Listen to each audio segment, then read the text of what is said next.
Good morning, student. Today we will start with disease of infancy and childhood. Basic terminology include neonatal period, early childhood, infancy, late childhood, and newborn. So the corresponding period is neonatal period is first 4 week, infancy 1 year, early childhood 1 to 4 year, late childhood 5 to 14 years, and newborn within 24 hours. Perinatal death includes the fetal death and neonatal death.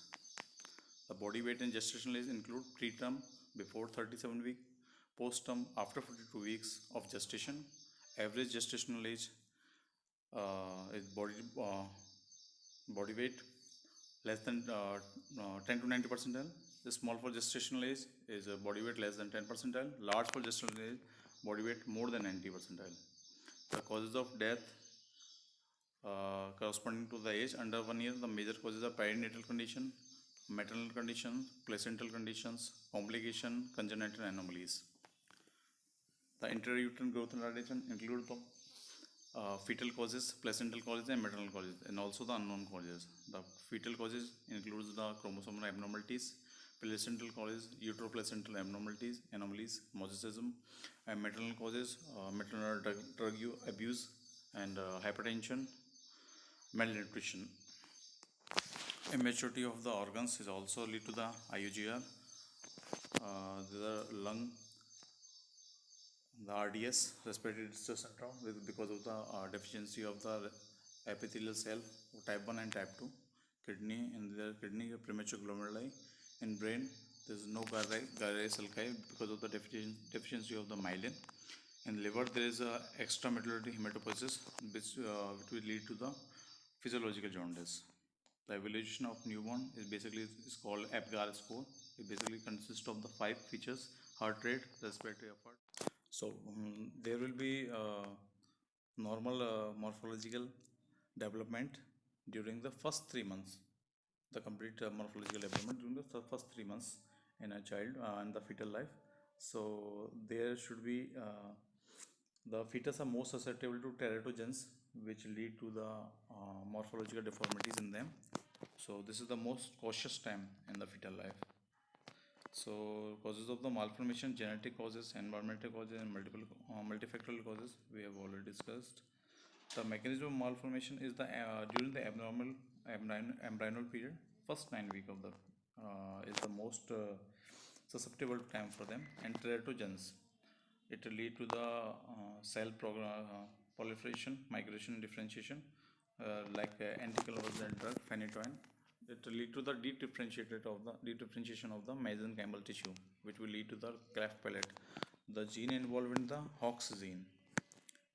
So this is the basically a fetal. These are the embryonic teratogenic effects. Parental infection is also a basic cause. Transcervical infection, like it will lead to the herpes virus. It will lead to the sepsis and meningitis. Transplacental infection in the virus, like torch, toxoplasmosis, rubella, cytomegala, and the herpes virus. It will lead to the cataract, congenital heart disease, bone defect. Parvovirus B19 is also lead to the abortion, stillbirth, and the heart failure. It replication in the RBC. It microscopy. It will seen in the internuclear inclusions and group B bacteria, mostly Streptococci, Listeria, and Candida. This is the picture of the Parvovirus B19. Respiratory distress is the major cause in the fetal death. The mainly first cause is the hyaline membrane disease. Basically, it's found in the preterm babies with the diabetes mellitus mother. The causes, it will lead to the sedation, brain injury, intrauterine abnormalities. It happens after 30 minutes after the birth, tachypnea, cyanosis, and it will ultimately lead to the ground glass X-ray. 60% is happen, and the 60% of cases are found in the pregnancy less than 28 weeks of the fetal life, and if the pregnancies continue up to the 30 to 36 week, its chances are less than 50 to 20%. Grossly in the lung, we see the airless. It is airless and the solid. Microscopically shows atelectasis over distended alveoli, and the pink membrane of the air spaces is the hyaline membrane. Sequence is lead to the because of this it will lead to the retrolental fibroplasia, which is the fibrin deposition in the lens, fibrosis in the biparietal diameter, and interventricular hemorrhage, necrotizing enterocolitis. This is the basically the chart. Because of the prematurity, this is not proper development of the type 2 alveolar cells. It will lead to the decreased surfactant formation. Because of the surfactant formation is less, there is a decreased alveolar surfactant, the increase in the alveolar surface tension. It will lead to the atelectasis. There is in two sequence uneven perfusion, because of there is the less oxygen is provided to the lung. It will lead to the hypoxemia and the hypoventilation, so there is not enough CO2 washout, so there is a CO2 retention is there. It will lead to the acidosis, pulmonary vasoconstriction, pulmonary hypoperfusion are also there. It will lead to the endothelial and epithelial damage. Because of them, plasma leak into the alveoli, and there is a deposition of, because of the inflammatory cascade in there, the fibrin and necrotic cells will form the hyaline membrane. It will again lead to the increase in diffusion gradient, and again the cycle is there. There is a hypoxemia and CO2 retention, and acidosis itself reduces the formation of the surfactant. So there is a continuous cycle which lead to the fetal hypoxia. So this is the basically picture of the X-ray, round glass appearance in the X-ray, and the lung is solid, feels solid. So there is a pink hyaline material, distended alveoli is also there, and the material is a pinkish material is there. Pinkish material around the alveoli. This is the hyaline membrane disease. So there is another syndrome, meconium aspiration syndrome, because of the asphyxia, abnormal respiratory movement. Because of the aspiration of the meconium, there is a amniotic fluid in the air space. So because of them, there is a microscopically meconium because of the squamous cells, bile pigment, and the lanugo hair. It will lead to the fetal asphyxia. Hydros fetalis. The hydros fetalis is because of the previously sensitized Rh antigen by the transfusion of the Rh fetus.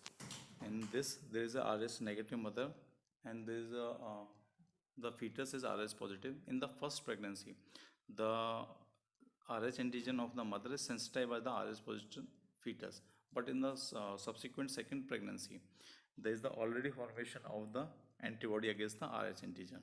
So first there is a IgG antibody formation, which will lead to the antibody attached to the Rh positive erythrocyte of the fetus. There is a, because of the antigen antibody attached to the Rh erythrocyte, it will removal and destruction by the erythrocyte antibody complex. Because of the excessive destruction of the RBC, there is anemia. Because of the anemia, there is the extramedullary hematopoiesis, cardiac decompensation, and which lead to the hydrops, swelling of the body. And there is a hemoglobin degradation. There is a bilirubin accumulation, which will lead to the jaundice and kernicterus. So it will lead to the subsequent edema, effusion in the pericardial, peritoneum, and pleural cavity. And because of that, there is a ultimately erythroblastosis fetalis is there. So general causes of this is the immune erythroblastosis fetalis, and there is a non-immune hydros fetalis. Respiratory effort, muscle tone, respond to the catheter in nostril, and color. So there is a numbers 0 to 10. If there is a score of less than 1, the death is imminent in the 50% of cases. A score of 4, death is imminent in the 20% of cases, and more than 7 is there is a very less or little chances of the death of the fetus. So this is also the low gestational age, and large for gestational age, small for gestational, and average gestational age. It will also correspondence with the fetal mortality. Stillbirth is the condition there is no sign of life after 20 weeks of gestational age. The etiology are chromosomal abnormalities, intrauterine growth retardation, maternal and perinatal infection, immunodeficiency, intrapartum hemorrhage. Birth injuries is lead to the cervical and clavicle fracture, humerus fracture, facial nerve injury, brachial plexus injury. Birth injury of the head lead to the intracranial hemorrhage and caput succedaneum and cephalhematoma. The intracranial hemorrhage lead to the because of the excessive molding of the skull. It will lead to the subdural subarachnoid hemorrhage and the brain herniation. Caput succedaneum is the fluid in the soft tissue, accumulation of the fluid in the soft tissue of the scalp. Cephalhematoma lead to the subperiosteal hemorrhage of the skull, which is the 25% because of the skull fracture. Now the basic definitions. Malformation is the morphological deficiency of the morphological defect in the organs because of the abnormal development. Dysplasia, abnormal organized cell in the tissue. Deformation, abnormal form, shape, position of the body by the mechanics. Disruption, defect of organs by external breakdown. Sequence, it will lead to the pattern anomaly from a single known source, and it will lead to the because of the syndrome, the multiple anomalies, not from the causes are the cardiovascular causes, chromosomal causes, hematological, pulmonary causes, and the different causes. This is the erythroblastosis fetalis. There is a abnormality in organs. Edema is always there, and there's in this picture there's the NRBCs and the multiple inflammatory cells is also there. Now the inborn error of the metabolism, basically the phenylketonuria, galactosemia, and the cystic fibrosis. So what happens there in phenylketonuria? There is a lack of the phenylalanine hydroxylase.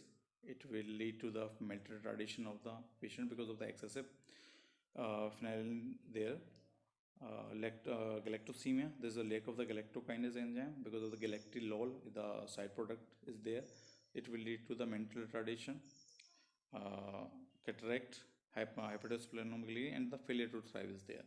So again, the cystic fibrosis, there is a defect in the chlorine transport in the epithelial cells by the CFTR gene 7, or it will lead to the exocrine abnormalities in the respiratory, GI tract, and the reproductive organs. Now first is the phenylketonuria. It is an autosomal recessive metabolic genetic disorder. It was characterized by the deficiency in the hepatic enzyme phenylalanine hydroxylase. This enzyme is necessary to metabolize the phenylalanine to the tyrosine.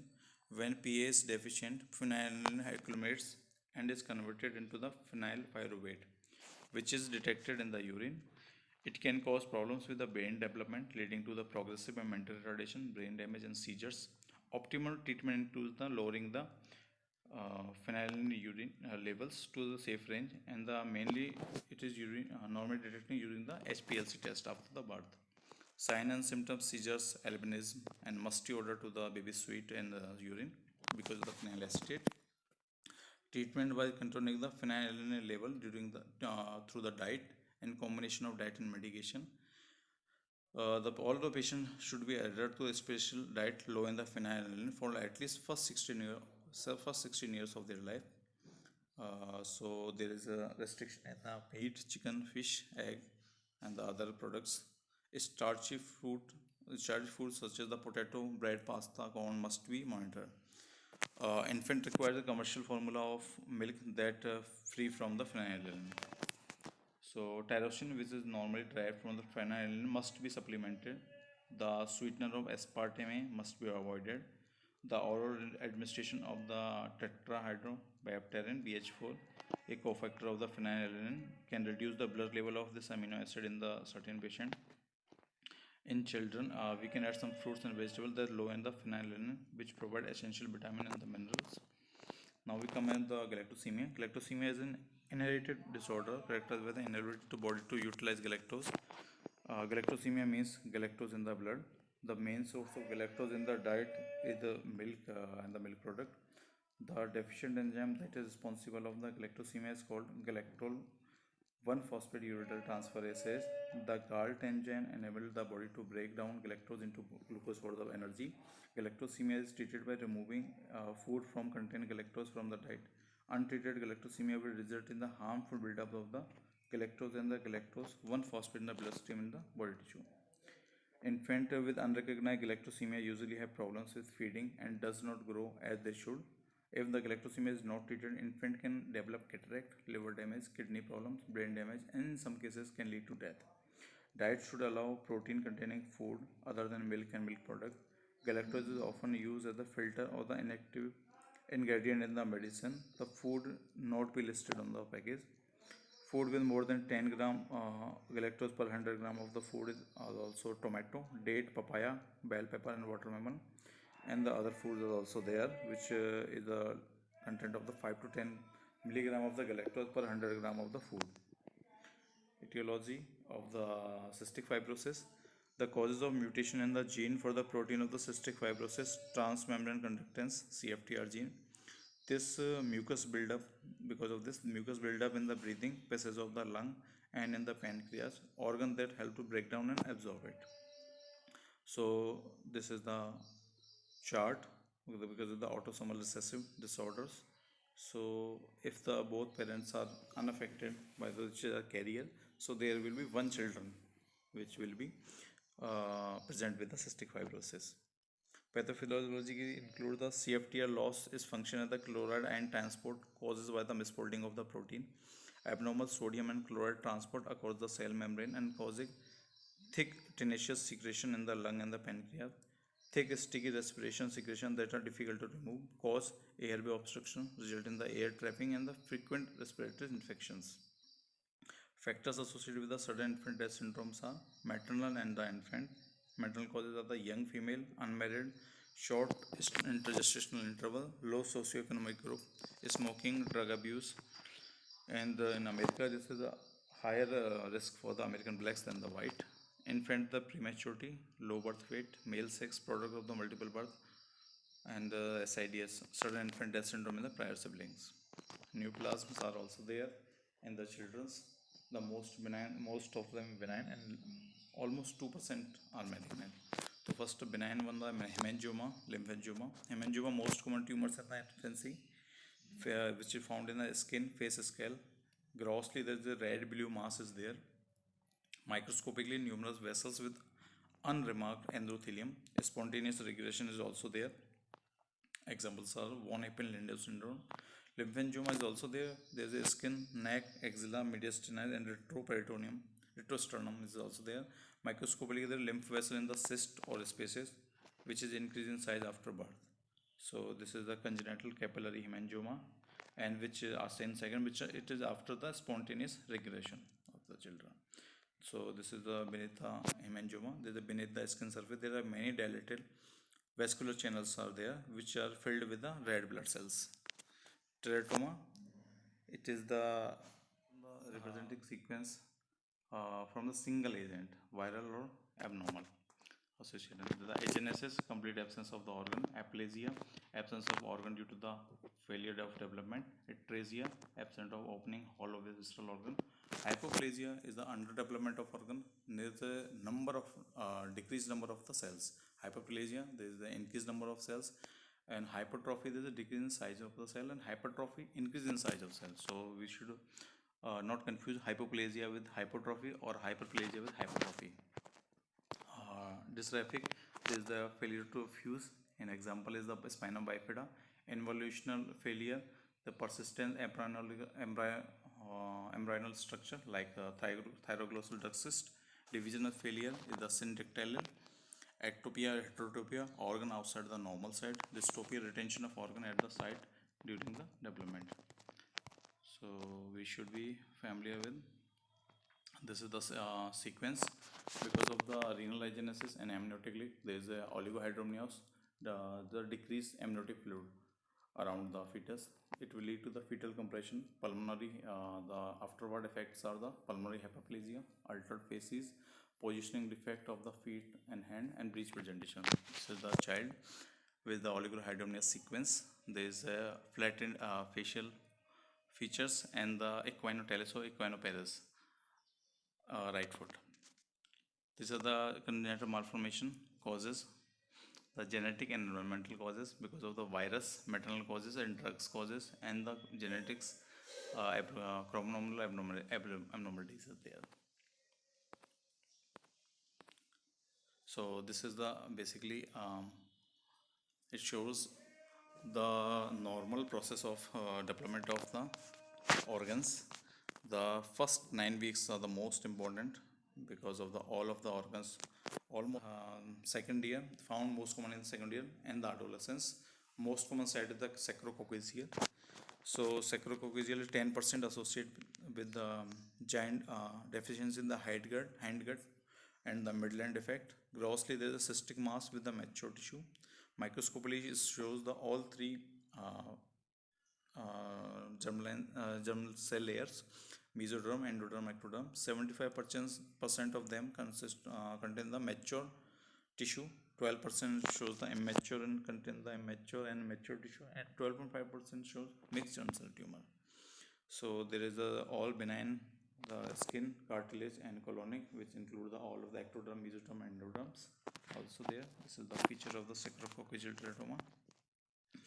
Malignancy tumor in the children or infancy, which shows the abnormal development and the tumor induction. Familial or the genetic aberration are the major causes, and most common are the hematomalignancy, nervous system, soft tissue, bone, and kidney. These are the major most common organs.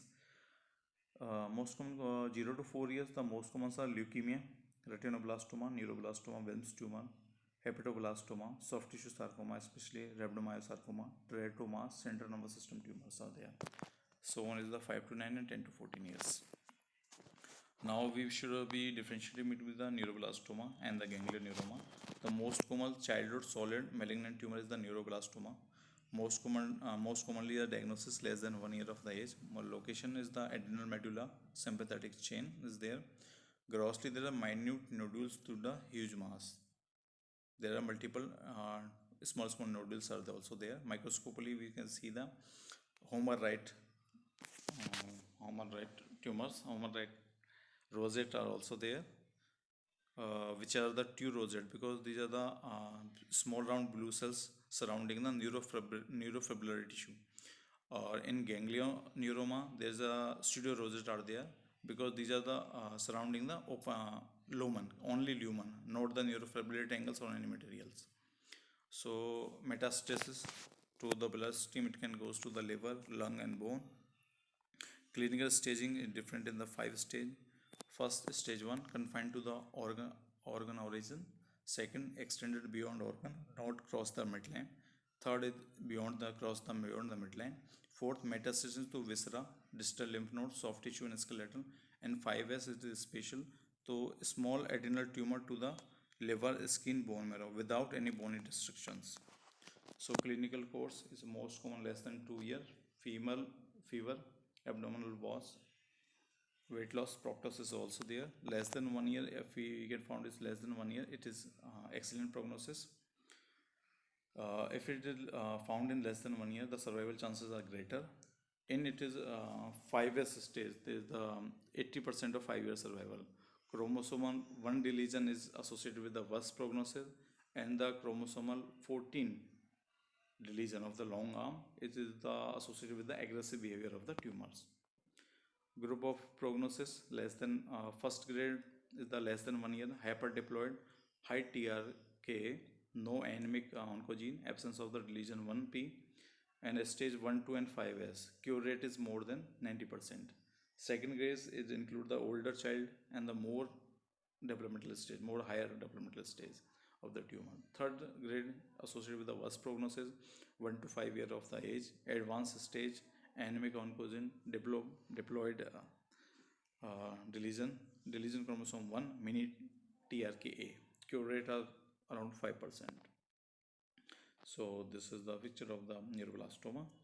There are we can see the Homer-Wright rosette and the deletion of the 1 in the scene, which shows the worst prognosis, poor prognosis. This is the rosettes formations. Now the Wilms tumor is also known as the nephroblastoma. Most common childhood solid malignant tumor. Incidence are 2 to 5 years. Survival rate more than 90%. Is associated with the 3 malformation. Aberration in the chromosome 11p. Number 1 is the Ward syndrome, Denny Dress and Beckwith-Wiedemann syndrome. Ward associated with the Wilm, aniridia, mental retardation, and the genital abnormalities. There is a deletion of the 11p13 WT1 locus. Denny Dress syndrome associated with the Wilm syndrome is lead to the gonadal dysgenesis, missense mutation of the 11p13 is also there, nephropathy is also there, and Wilms tumor present. Beckwith Wiedemann syndrome is the enlarged organ, hemihypertrophy renal medullary cyst, Wilms itinerary cytomegalomy is also there. Gross, large solid well circumscribed mass, 10% of the multicenter is also there. Focal hemorrhage is also there. Cystic degeneration and necrosis is also there. Microscopy, there is a triphasic combination is also there. Blastomer, stromal and epithelial component is there. Primitive small bruises, predominant stage 3 to 5 is also there. The stromal component shows fibrocystic of expert stroma. Epithelial component shows the abortive tubules and glomeruli. This is the shows the multiple cells are also there in the blastema, stromal and epithelial component. Different kind of components also there. So genetic and other tissue useful markers for the small round tumor cells of the childhood. Neuroblastoma, there is a 1p deletion is there. Ewing sarcoma is the translocation of 11-12. Rhabdomyosarcoma translocation 2 to 13 and 11p deletion. Burkitt lymphoma consists of the translocation 8-14. Lymphoblastic and lymphoma and ALL. There is the hyperdiploidy including the translocation 9-22. Wilms tumor, there is the translocation of 11p13, 11p15 and 16q13. Retinoblastoma, there is the 13q14 deletion, and medulloblastoma, there is the isochromation of the 17q. So these are the basic things are there. So we just discuss a overall overview of the disease of children and disease of infancy and childhood. Thank you.